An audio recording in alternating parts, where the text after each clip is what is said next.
Telangana cabinet విస్తరణపై తుది కసరత్తు జరుగుతుంది. 3వ తేదీన కేబినెట్ విస్తరణ ఉండనుంది. 4గురికి కేబినెట్ లో అవకాశం ఇవ్వనున్నారు. 4గింట్లో వాకటి శ్రీహరి బెత్ దాదాపు ఖరారైనట్లు తెలుస్తుంది.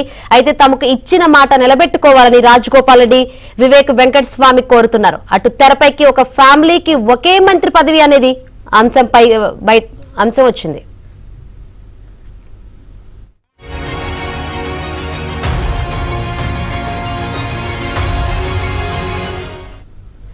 మరోవైపు తమ సామాజిక వర్గాలకు మంత్రివర్గంలో స్థానం ఇవ్వాలని మాదిగ, లంబాడ సామాజిక వర్గ నేతలు కోరుతున్నారు. తమ జిల్లాకు మంత్రివర్గంలో స్థానం కల్పించాలని ఉమ్మడి రంగారెడ్డి జిల్లా ఎమ్మెల్యేలు కూడా డిమాండ్ చేస్తున్నారు. కేబినెట్ లో ఛాన్స్ ఇవ్వాలని యాదవ, మున్నూరు కాపు సామాజిక వర్గ నేతలు కోరుతున్నారు. దీంతో మరో 2 పదవులను తర్వాత కేటాయించాలని భావిస్తున్నట్లు తెలుస్తోంది.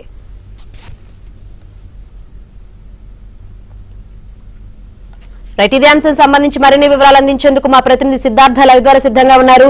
సిద్ధార్థ, ఈసారి కేబినెట్ బెర్తులో ఎవరెవరికి అవకాశం ఉందంటారు? Thank you Shankari.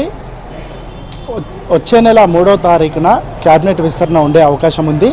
దానికి సంబంధించి నిన్న గవర్నర్తో మాట్లాడినట్టు కూడా తెలుస్తూ ఉంది సీఎం రేవంత్ రెడ్డి. 3వ తారీఖు అందుబాటులో ఉంటారా అని గవర్నర్ అడిగినట్టు కూడా తెలుస్తూ ఉంది. ఇక పైనుంచి పేర్లు రాలేదు, కానీ 3వ తారీఖు లోపల పైనుంచి పేర్లు ఖరారయ్యే అవకాశం ఉంది. ఇప్పటికీ 6 బెర్తులను ఖరారు చేయాల్సి ఉంది. అయితే దాంట్లో 4గింటిని నింపి మిగతా 2ంటిని తర్వాత ఫిల్ చేద్దామని కాంగ్రెస్ భావిస్తూ ఉంది. ఇక ఈ 4గింటిలో ఇప్పటికే వాకటి శ్రీహరికి అంటే సీఎం రేవంత్ రెడ్డి ఎన్నికల సందర్భంగా ముదిరాజ్ నేతకు మంత్రివర్గంలో అవకాశం కల్పిస్తామని చెప్పినటువంటి నేపథ్యంలో ముదిరాజ్ సామాజిక వర్గం నుంచి వాకటి శ్రీహరి ఒకరే ఉన్నటువంటి నేపథ్యంలో ఆయనకు బెర్త్ కన్ఫర్మ్ అయ్యే అవకాశం ఉంది.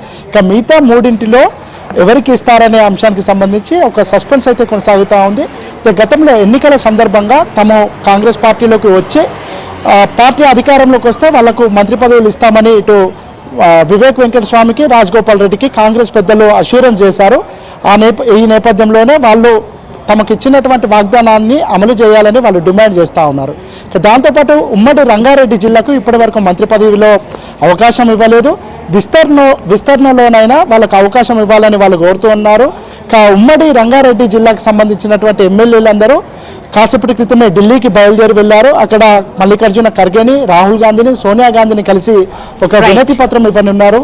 దాంతోపాటుగా మిగతా జిల్లాలకు సంబంధించినటువంటి ప్రాధాన్యతలను దృష్టిలో పెట్టుకొని వాళ్ళందరికీ మంత్రి పదవులు ఇవ్వాల్సిందిగా వాళ్ళు కోరుతున్నారు. మొత్తానికైతే 3వ తారీఖు వరకు మంత్రివర్గ విస్తరణ జరుగుతుంది. 3వ తారీఖు 4గురిని అనౌన్స్ చేసే అవకాశం ఉంది. Right, thank you Siddharth.